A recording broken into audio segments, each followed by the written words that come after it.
नमस्कार मित्रों, आपका बहुत बहुत स्वागत है आपके इस ऑनलाइन परिवार में। दोस्तों, यदि आप हिस्ट्री के बारे में जानना चाहते हैं और आप बहुत सारे स्रोतों से परेशान हैं, आपको अलग-अलग बुक्स मिल रही हैं लेकिन एक स्थान पर कोई कंटेंट नहीं मिल पा रहा है और यदि आप एग्ज़ाम की तैयारी के लिए अपनी हिस्ट्री की पकड़ को मजबूत करना चाहते हैं और उनके नोट्स रूप में, संक्षिप्त रूप में जो है हिस्ट्री को पढ़ना चाहते हैं, तो आपने बहुत सही वीडियो पे क्लिक किया है। क्योंकि आज के बाद जो है यह एक सीरीज़ शुरू होने वाली है जिसमें हम हिस्ट्री को आपके सामने लाएंगे। बहुत ही संक्षिप्त रूप में आपको नोट्स के फॉर्म में यह मिलेगी और यहाँ पर जो है आपको बहुत सही जानकारी मिलने वाली है। तो दोस्तों, वीडियो को लास्ट तक ज़रूर देखिए क्योंकि यह वीडियो आपके लिए बहुत ही महत्वपूर्ण होने वाली है। तो चलिए इतिहास शुरू करते हैं। यहाँ पर आज की इस वीडियो में हम बात करेंगे इतिहास के आरंभ से। हिमालय पर्वत के दक्षिण तथा हिंद महासागर के उत्तर में स्थित एशिया महाद्वीप का विशाल प्रायद्वीप भारत इसको कहा जाता है। इसका विस्तृत भूखंड आकार में जो है वह चतुर्भुज जैसा है, जो लगभग 2500 मील लंबा तथा 2200 मील चौड़ा है। यूनानियों ने इस देश को इंडिया कहा है, जबकि मध्यकालीन लेखकों ने इस देश को हिंद अथवा हिंदुस्तान के नाम से संबोधित किया है। अपनी प्राकृतिक सीमाओं के कारण भारत देश अपनी एक सर्वथा स्वतंत्र और पृथक सभ्यता का निर्माण कर सका है। भारतीय इतिहास पर यहाँ के भूगोल का भी बहुत गहरा प्रभाव पड़ा है। अति प्राचीन समय से ही यहाँ भिन्न भिन्न जातियाँ, भाषाएं, धर्म, वेशभूषा तथा आचार विचार के लोग निवास करते हैं, लेकिन इन बाह्य विविधताओं के मध्य एकता दिखाई देती है। इसीलिए विभिन्नता में एकता भारतीय संस्कृति की सर्वप्रमुख विशेषता मानी जाती है। भारत जो है भाषा, साहित्य तथा सामाजिक तथा धार्मिक आदर्श का माध्यम रहा है। अति प्राचीन काल से ही हमें इस मौलिक एकता के दर्शन यहाँ पर होते हैं। महाकाव्य तथा पुराणों में इस संपूर्ण देश को भारतवर्ष अर्थात भारत का देश तथा यहाँ के निवासियों को भरती अर्थात भरत की संतान कहा गया है। विष्णु पुराण में स्पष्टतः कहा गया है कि समुद्र के उत्तर में तथा हिमालय के दक्षिण में जो प्रदेश स्थित है वह भारत देश है तथा वहाँ की संतानें भारती हैं। तो ये था एक इंट्रोडक्शन।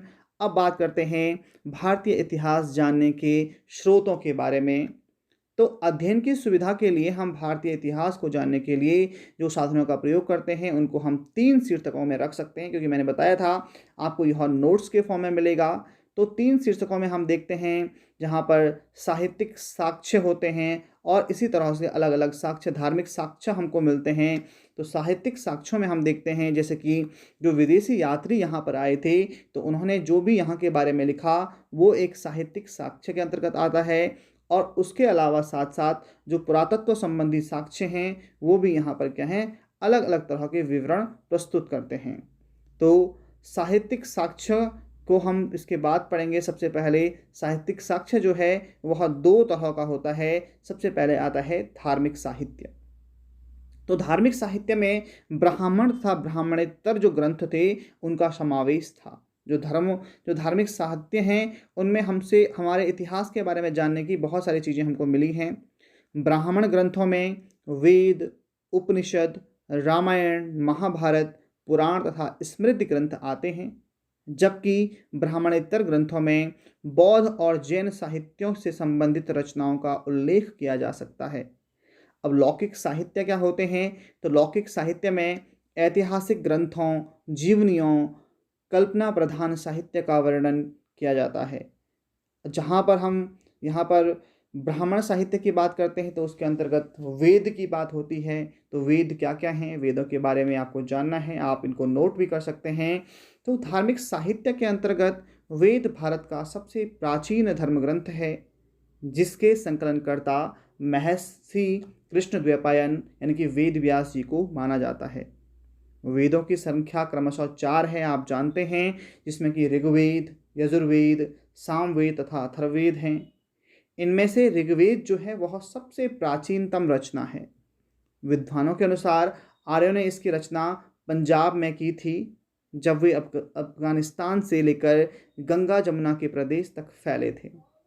ऋग्वेद में 10 मंडल और 1028 सूक्ति हैं। आप नोट करिए, ऋग्वेद में 10 मंडल और 1028 सूक्ति हैं। ऋग्वेद का अधिकांश भाग देव स्रोतों से भरा हुआ है। इसमें कुछ ऐतिहासिक घटना का भी विवरण मिलता है, जैसे कि एक स्थान पर दासराज युद्ध अर्थात 10 राजाओं के युद्ध का वर्णन आया है, जो भारत कबीले के राजा सुदास के साथ हुआ था। यह युद्ध आर्यों के दो प्रमुख जनों पुरु और भरत के बीच हुआ था। एक तरफ भरत जन का नेता सुदास था, जिसके पुरोहित वशिष्ठ थे, और दूसरी तरफ उनके विरुद्ध 10 राजाओं का एक संघ था, जिनके पुरोहित थे विश्वामित्र। तो सुदास ने रावी नदी के तट पर 10 राजाओं के इस संघ को परास्त किया था। तो इस तरह का उल्लेख जो है यहाँ पर मिलता है वेदों में। यजुर्वेद तथा सामवेद में किसी ऐतिहासिक घटना का विवरण तो नहीं मिलता, लेकिन यजुर्वेद में यज्ञों के नियम एवं विधि विधानों का संकलन मिलता है। तो सामवेद में यज्ञों के अवसर पर गाए जाने वाले मंत्रों का संग्रह मिलता है। इसे भारतीय संगीत का मूलाधार भी कहा जाता है। जो सामवेद है उसे भारतीय संगीत का मूलाधार भी कहा जाता है। ऐतिहासिक दृष्टि से अथर्ववेद का महत्व इस बात में है कि इसमें जो सामान्य मनुष्य हैं उसके विचारों, अंधविश्वासों का विवरण कहाँ मिलता है? अथर्ववेद में मिलता है। इसमें कुल 731 मंत्र और लगभग 6000 पद्य हैं। इसके कुछ मंत्र ऋग्वैदिक मंत्रों से भी प्राचीन हैं। इसमें विभिन्न विषयों जैसे रोग निवारण, समन्वय, राजभक्ति, विवाह आदि के विवरण सुरक्षित हैं, जबकि कुछ मंत्रों में जादू टोने का भी वर्णन है। अथर्ववेद में परीक्षित को कुरुओं का राजा कहा गया है। इन चारों वेदों को संयुक्त रूप से संहिता कहा जाता है। तो यह प्रश्न बन सकता है कि चारों वेदों को संयुक्त रूप से क्या कहा जाता है? तो कहा जाता है संहिता। संहिता के पश्चात ब्राह्मणों, अरण्यकों तथा उपनिषदों का स्थान आता है। यानी कि संहिताएं बनने के बाद जो हैं इन चीज़ों का वर्ण यहाँ पर क्या मिला? वर्णन मिला, अर्थात ब्राह्मण, अरण्यक और उपनिषद लिखे गए। ब्राह्मण ग्रंथ वैदिक संहिताओं की व्याख्या करने के लिए गद्य में लिखे गए थे, अर्थात कहानियों के रूप में लिखे गए। प्रत्येक संहिता के लिए अलग अलग ब्राह्मण ग्रंथ हैं, जैसे ऋग्वेद के लिए ऐतरेय और कौशितकी, यजुर्वेद के लिए तैत्तिरीय तथा शतपथ, सामवेद के लिए पंचविश, अथर्ववेद के लिए गौपथ। तो ये नोट करने योग्य बात है। इन ग्रंथों में हमें परीक्षित के बाद और बिंबिसार के पूर्व की घटनाओं का उल्लेख मिलता है। इसी प्रकार आरण्यक और उपनिषदों में भी कुछ ऐतिहासिक तथ्य प्राप्त होते हैं। हालांकि ये मुख्यतया दार्शनिक ग्रंथ हैं, जिसका लक्ष्य ज्ञान की खोज करना है। उसके बाद आता है वेदांग तथा सूत्र। वेदों को समझने के लिए 6 वेदांगों की रचना की गई: शिक्षा, ज्योतिष, कल्प, व्याकरण, निरुक्त और छंद। इसी प्रकार वेदों को अक्षुण्ण बनाए रखने के लिए सूत्र साहित्य की रचना की गई है। श्रौत, गृह्य तथा धर्मसूत्र महत्वपूर्ण सूत्र साहित्य हैं। महाकाव्य। वैदिक साहित्य के बाद भारतीय साहित्य में रामायण तथा महाभारत नामक 2 साहित्यों का स्थान आता है। मूलतः इन ग्रंथों की रचना ईसा पूर्व 4वीं शताब्दी में हुई थी। रामायण हमारा आदि काव्य है, जिसकी रचना महर्षि वाल्मीकि ने की थी। महाभारत की रचना वेद व्यास ने की थी। राजनीति और शासन के विषय में तो यह ग्रंथ बहुमूल्य सामग्रियों का भंडार है। तो यहाँ पर महाकाव्यों के बाद आता है पुराण। तो भारतीय ऐतिहासिक कथाओं का सबसे अच्छा क्रमबद्ध विवरण पुराणों में मिलता है। पुराणों के रचयिता लोमहर्ष अथवा उनके पुत्र उग्रश्रवा माने जाते हैं। तो यह भी नोट करने योग्य पॉइंट है कि पुराणों के रचयिता किसे माना जाता है? तो लोमहर्ष अथवा उनके पुत्र उग्रश्रवा। इनकी संख्या है 18 अष्टादश पुराण। अधिकांश पुराणों की रचना 3 से 4 शताब्दी ईस्वी में की गई थी। सबसे पहले पजिटर नामक विद्वान ने इसके ऐतिहासिक महत्व की ओर हमारा ध्यान आकर्षित किया था। इन 18 पुराणों में से केवल 5 में ही राजाओं की वंशावली का उल्लेख है। ये 5 पुराण हैं मत्स्य पुराण, वायु पुराण, विष्णु पुराण, ब्रह्मांड पुराण तथा भागवत पुराण। मौर्य वंश के लिए विष्णु पुराण, सातवाहन वंश के लिए मत्स्य पुराण, गुप्त वंश के लिए वायु पुराण में जो अनेक घटनाओं का उल्लेख मिलता है, इनमें से मत्स्य पुराण सबसे अधिक प्राचीन और प्रामाणिक है। इतनी सारी चीज़ें नोट करने योग्य हैं, आप नोट करिए, ये आपके नोट्स हैं। स्मृति ग्रंथ, स्मृति ग्रंथों को हम धर्मशास्त्र के नाम से जानते हैं। इनमें मनुस्मृति सबसे प्राचीन और विश्वसनीय है। बूलर के अनुसार इसकी रचना ईसा पूर्व 2वीं शताब्दी से लेकर यहाँ पर जो है 21वीं शताब्दी के मध्य की गई, 2वीं से 3वीं शताब्दी के मध्य की गई। अन्य स्मृति ग्रंथों में याज्ञवल्क्य, नारद, बृहस्पति, कात्यायन, देवल आदि स्मृतियां उल्लेखनीय हैं। मनुस्मृति को शुंग वंश का मानक ग्रंथ माना जाता है, जबकि नारद स्मृति गुप्त वंश के विषय में सूचनाएं प्रदान करता है। मनुस्मृति के प्रमुख टीकाकार भरुचि, मेघातिथि, गोविंदराज तथा कुल्लुक भट्ट हैं। विश्वरूप विज्ञानेश्वर तथा अपराक याज्ञवल्क्य स्मृति के प्रमुख टीकाकार हैं। अब आते हैं ब्राह्मणेतर साहित्य। इस श्रेणी में आते हैं जो कि ब्राह्मणों द्वारा नहीं लिखे गए। तो इस श्रेणी में आते हैं बौद्ध ग्रंथ और जैन ग्रंथ। बौद्ध ग्रंथों में त्रिपिटक सबसे महत्वपूर्ण है। बुद्ध की मृत्यु के बाद उनकी शिक्षाओं को संकलित करके 3 भागों में बांटा गया, जिसे त्रिपिटक कहा गया। इनमें कौन कौन से हैं? पहला है विनय पिटक। इसमें संघ संबंधी नियम और आचार की शिक्षाओं का उल्लेख किया गया है। सुत्त पिटक क्या है? इसमें धार्मिक सिद्धांत और धर्म संबंधी उपदेश का विवरण मिलता है। अभिधम्ब पिटक में क्या मिलता है? इसमें बौद्ध धर्म से जुड़ी दार्शनिक सिद्धांतों का उल्लेख मिलता है। इसके अतिरिक्त निकाय तथा जातक ग्रंथों से भी हमें अनेक ऐतिहासिक सामग्री प्राप्त होती है। सभी बौद्ध ग्रंथ प्रथम शताब्दी ईसा पूर्व तथा पाली भाषा में लिखे गए थे। नोट इसे कीजिएगा। निकायों में बौद्ध धर्म के सिद्धांत तथा कहानियों का संग्रह है, जबकि जातकों में महात्मा बुद्ध के पूर्व जन्म की कहानियां हैं। पाली भाषा के अन्य महत्वपूर्ण ग्रंथ नागसेन द्वारा रचित मिलिंदपहो हैं, जिससे हिंद यौवन शासक मेनांडर की सूचनाएं मिलती हैं। हीनयान का प्रमुख ग्रंथ कथावस्तु में महात्मा बुद्ध के जीवन चरित्र का वर्णन है। महायान संप्रदाय के ग्रंथ ललित विस्तार में बुद्ध को देवता मानकर उनका चमत्कारिक वर्णन किया गया है, जबकि दिव्यावदान में अशोक से लेकर पुष्यमित्र शुंग तक के शासकों की जानकारी मिलती है। जैन साहित्य को आगम कहा जाता है।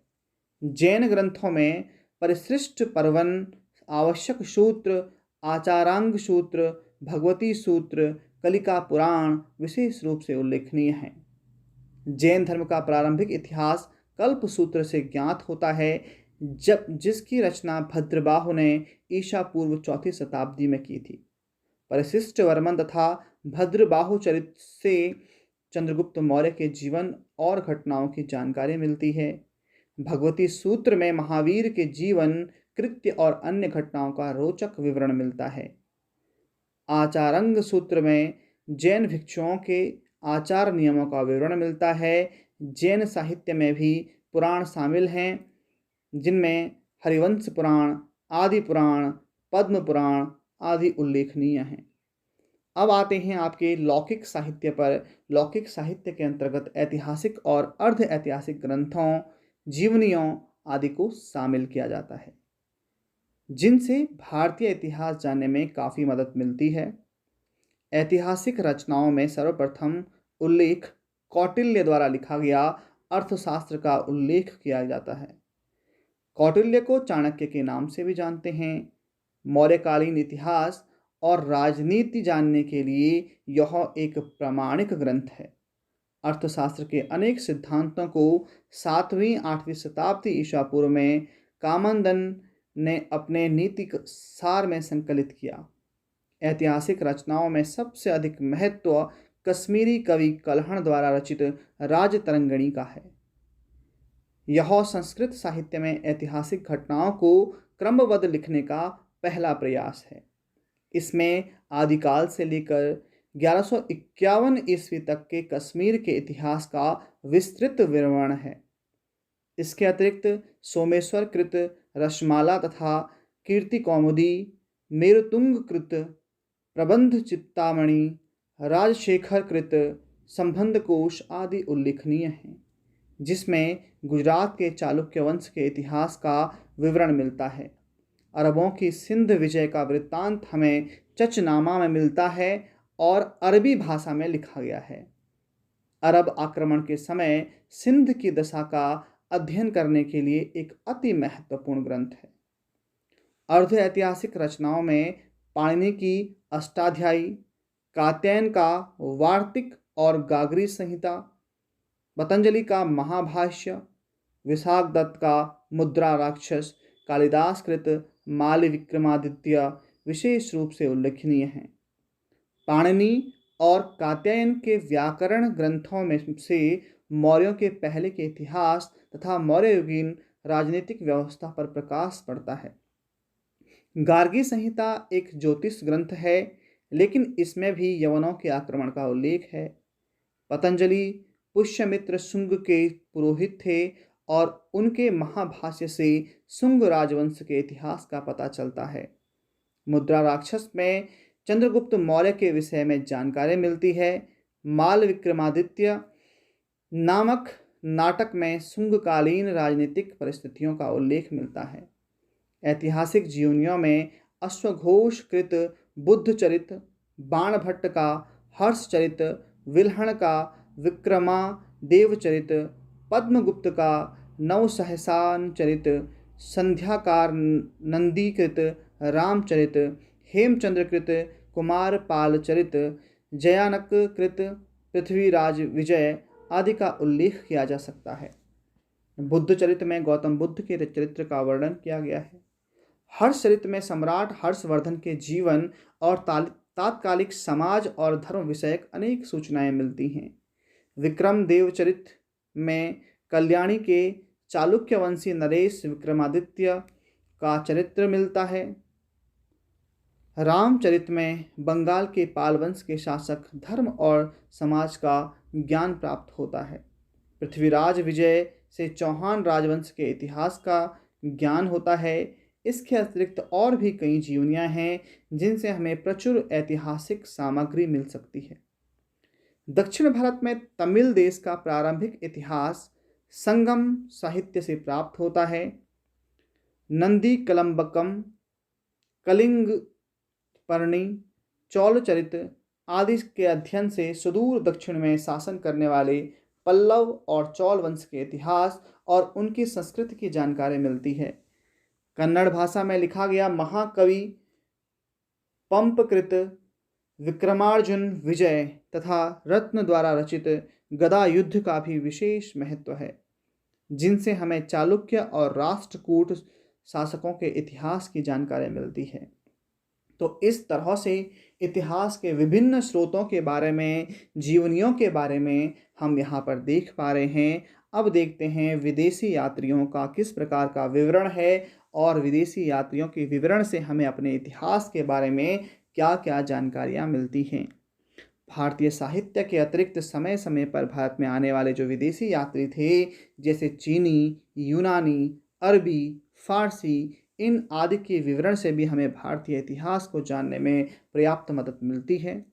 यूनान के प्राचीनतम लेखकों में टेशियस और हेरोडोटस का नाम उल्लेखनीय है। टेशियस ईरान का राजवैद्य था। हेरोडोटस को इतिहास का पिता कहा जाता है, जिसने अपनी पुस्तक हिस्टोरिका में ईसा पूर्व 5वीं शताब्दी की भारत फारस संबंध का जिक्र किया है। सिकंदर के साथ आने वाले लेखकों में निर्याकश, आने सिक्रटस, अरिस्टोबुलस आदि का विवरण प्रमाणिक है।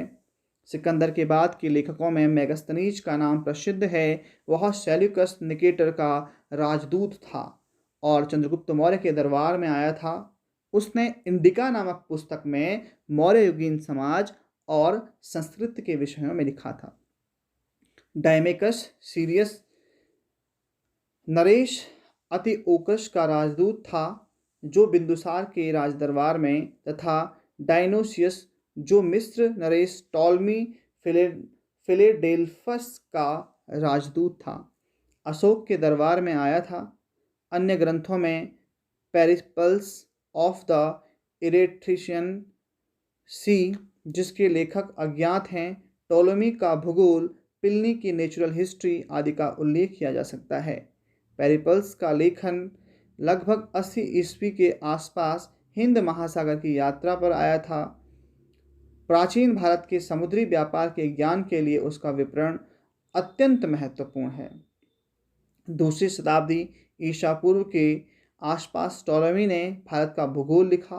प्लिनी का ग्रंथ पहली शताब्दी ईसा पूर्व का है, जिसमें भारतीय पशुओं, पेड़ पौधों, खनिज पदार्थों का विवरण प्राप्त होता है। प्राचीन भारतीय इतिहास के पुनर्निर्माण में चीनी यात्रियों के विवरण का भी विशेष महत्व है। ये चीनी यात्री भारत में बौद्ध धर्म के बारे में जानकारी प्राप्त करने आए थे। इनमें से 4 के नाम विशेष रूप से उल्लेखनीय हैं: फाइयान, सुंगयुन, वैनसोंग तथा इत्सिंग। फाइयान गुप्त राजवंश के शासक चंद्रगुप्त द्वितीय विक्रमादित्य के दरबार में आया था। सुंगयुन 518 ईस्वी में भारत आया और अपने 3 वर्ष की यात्रा में उसने बौद्ध ग्रंथों की प्रतियां एकत्रित की। सबसे महत्वपूर्ण वैनसोंग था, जो सम्राट हर्षवर्धन के शासनकाल में 629 ईस्वी के आसपास भारत आया था। वह भारत में 16 वर्षों तक रहा और नालंदा में 6 वर्षों तक रहकर शिक्षा प्राप्त की। उसका भ्रमण वृत्तांत सी यू की नामक जो ग्रंथ है उससे प्रसिद्ध है, जिसमें 138 देशों का विवरण मिलता है। इत्सिंग 7वीं शताब्दी के अंत में भारत आया था। उसने अपने विवरण में नालंदा विश्वविद्यालय, विक्रमशिला विश्वविद्यालय तथा अपने समय के भारत की दिशा का जो दशा है, भारत की दशा, उसका वर्णन किया था। अरबी लेखकों में अलबरूनी का नाम सर्वाधिक प्रमुख है। पहले वह ख्वारिज्म के दरबार में मंत्री के पद पर आसीन था, लेकिन जब ख्वारिज्म पर महमूद गजनबी ने अधिकार कर लिया तो अलबरूनी को भी बंदी बना लिया गया।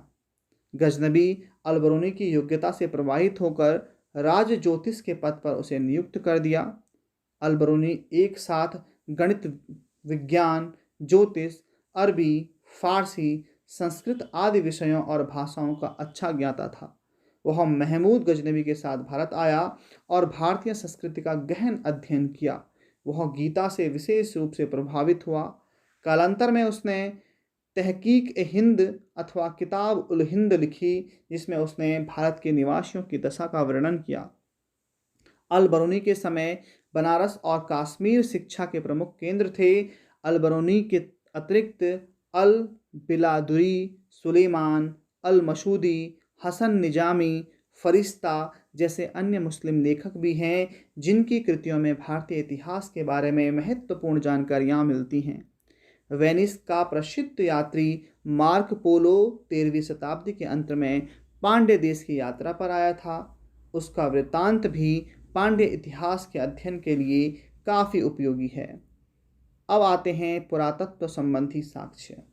पुरातत्व वह विज्ञान है जिसके द्वारा पृथ्वी के गर्भ में छुपी हुई सामग्रियों की खुदाई कर प्राचीन काल के लोगों के भौतिक जीवन का ज्ञान प्राप्त किया जाता है।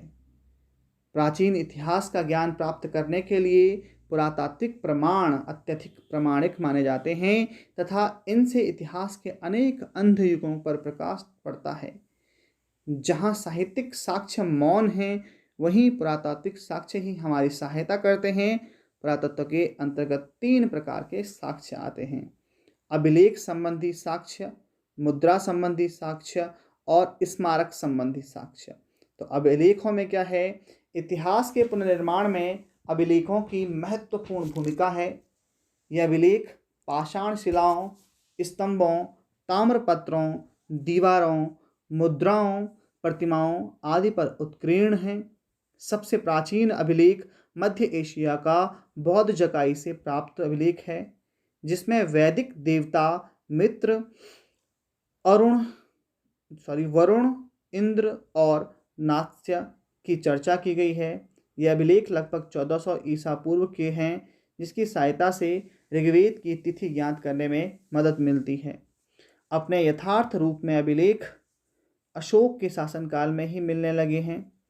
अशोक के अनेकों अभिलेख भारत के कोने कोने से प्राप्त होने लगे हैं, जिसके आधार पर अशोक के साम्राज्य की सीमा, उसका धर्म, शासन, नीति आदि पर महत्वपूर्ण जानकारी मिलती है।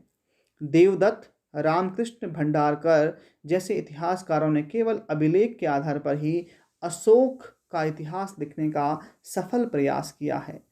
अशोक के अभिलेखों के अतिरिक्त खारवेल का हाथी गुम्फा अभिलेख, शक शासक रुद्रदामन का जूनागढ़ अभिलेख, सातवाहन शासक पुलमावी का नासिक अभिलेख, समुद्रगुप्त का प्रयाग स्तंभ अभिलेख, मालवा नरेश यशोवर्मन का मंदसौर अभिलेख, चालुक्य नरेश पुलकेशिन द्वितीय का ऐहोल अभिलेख, प्रतिहार नरेश भोज का ग्वालियर अभिलेख आदि विशेष रूप से प्रसिद्ध हैं।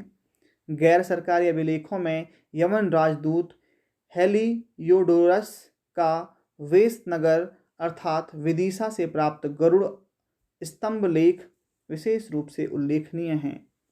मध्य प्रदेश के एरण से प्राप्त वाराह प्रतिमा पर हूण शासक तोरमाण का लेख अंकित है। एरण के अभिलेख से ही हमें सती प्रथा का पहला साक्ष्य मिलता है। दक्षिण भारत में शासन करने वाले पल्लव, चौल, चालुक्य आदि प्रसिद्ध राजवंशों के भी अनेक लेख प्राप्त हुए हैं, जिनसे उनके इतिहास का विस्तृत जानकारी मिलती है। अब आते हैं मुद्राओं से किस प्रकार से हमें इतिहास की जानकारी मिलती है। तो अभिलेखों के अतिरिक्त शासकों द्वारा ढलवाए गए सिक्कों से भी भरपूर ऐतिहासिक सामग्री प्राप्त होती है। भारत में सिक्कों की प्राचीनता 8वीं शताब्दी ईसा पूर्व तक जाती है, परंतु ईसा पूर्व 6वीं शताब्दी से ही नियमित सिक्के मिलने लगते हैं। भारत में प्राप्त प्राचीनतम सिक्कों को आहत सिक्के, पंचमार्क्ड कॉइन्स कहा जाता है। इन्हीं को साहित्य में कारसापर्ण भी कहा गया है, जो अधिकांशतः चांदी के टुकड़े और जिन पर विविध आकृतियां चिन्हित की गई हैं। इन सिक्कों पर कोई लेख नहीं मिलते। सर्वप्रथम सिक्कों पर लेख लिखवाने का काम यवन शासकों ने किया। यवनों ने ही उत्तर में सोने के सिक्के चलवाए। किसी काल में सिक्कों की बहुलता को देखकर हम यह निष्कर्ष निकालते हैं कि उसमें व्यापार, वाणिज्य अत्यंत विकसित दशा में था। कभी कभी मुद्रा के अध्ययन से हमें सम्राटों के धर्म तथा उनके व्यक्तिगत गुणों का भी पता चलता है। जैसे कनिष्क के सिक्कों से ही पता चल जाता है कि वह बौद्ध धर्म का अनुयायी था। समुद्रगुप्त की कुछ मुद्राओं पर उसे वीणा बजाते हुए दिखाया गया है। इससे उसका संगीत प्रेम प्रकट होता है। इंडो यूनानी, इंडो बर्कटियन, इंडो सिथियन शासकों के इतिहास के प्रमुख स्रोत सिक्कों से ही प्राप्त होते हैं। समुद्रगुप्त और कुमारगुप्त की अश्वमेघ शैली की मुद्राओं से अश्वमेघ यज्ञ की सूचना मिलती है। सातवाहन नरेश सातकर्णी की एक मुद्रा पर जलपोत का चित्र उत्कीर्ण है, जिससे अनुमान लगाया जा सकता है कि उससे समुद्र विजय उसने की थी। अब स्मारकों से किस प्रकार से, इसके अंतर्गत प्राचीन इमारतें, मंदिर, मूर्तियां आदि आते हैं। इनसे विभिन्न युगों की सामाजिक, धार्मिक और आर्थिक परिस्थितियों का बोध होता है। इसके अध्ययन से भारतीय कला के विकास का भी ज्ञान प्राप्त होता है। हड़प्पा और मोहनजोदड़ो की खुदाइयों से वर्षों पुरानी सैंधव सभ्यता का पता चलता है।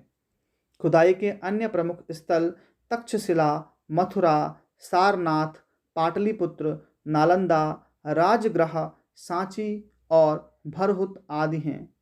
कौशाम्बी के खुदाई से यहाँ के उद्यान का राजप्रसादम एवं घोषिताराम नामक एक विहार मिला है। अतरंजी खेड़ा आदि की खुदाइयों से पता चलता है कि देश में लोहे का प्रयोग ईसा पूर्व 1000 से लगभग प्रारंभ हो गया था। पौंडीचेरी के समीप स्थित आरिक मेडू नामक स्थान की खुदाई से रोमन सिक्के, दीप का टुकड़ा, बर्तन आदि मिले हैं, जिनसे पता चलता है कि ईसा की प्रारंभिक शताब्दियों में रोम और दक्षिण भारत के बीच घनिष्ठ व्यापार संबंध था। देवगढ़, झांसी का मंदिर, भीतर गांव का मंदिर, अजंता की गुफाओं के चित्र, नालंदा के बुद्ध की ताम्र मूर्ति आदि से हिंदू सभ्यता के पर्याप्त विकसित होने का प्रमाण मिलता है। दक्षिण भारत में तंजौर का राजराजेश्वर मंदिर द्रविड़ शैली का सबसे अच्छा उदाहरण है। खजुराहो और उड़ीसा से प्राप्त बहुसंख्यक मंदिर हिंदू वास्तु और स्थापत्य के उत्कीर्ण स्वरूप को प्रदर्शित करते हैं।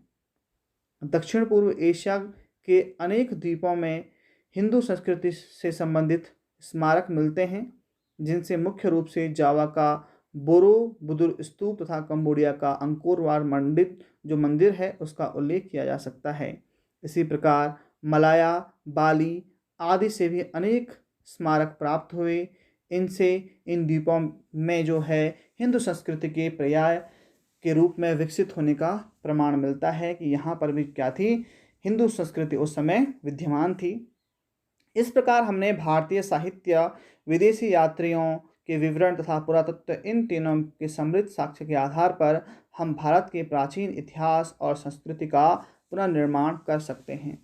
तो इस चैप्टर तक अगर आप यहाँ तक पहुँच गए हैं तो हमने इसमें बहुत सारी चीज़ों को समझा है और सीखा है और शायद नोट भी किया होगा, जिसमें हमें पता चलता है कि जिन लोगों ने हमारे इतिहास को अगर लिखा है, जहाँ से हम अपने इतिहास को पढ़ रहे हैं या पढ़ेंगे, तो उनके मुख्यतः स्रोत क्या थे, उन लोगों ने कौन कौन से स्रोतों को आधार मान करके हमारे इतिहास को लिखा है। तो इस चैप्टर में हमने इस तरह की चीज़ों को समझा। आशा है आपको काफ़ी चीज़ें समझ में आई होंगी। तो जो भी आपको वीडियो में कमी लगी है आप कमेंट बॉक्स में लिख करके उसे बता सकते हैं। फिलहाल अगर आपको वीडियो अच्छी लगी है तो वीडियो को लाइक करें, चैनल को सब्सक्राइब करें और अपने दोस्तों के साथ भी इस जानकारी को शेयर करें। मिलते हैं अगले अध्याय में, तब तक के लिए अपना ख्याल रखिए। जय हिंद, जय भारत।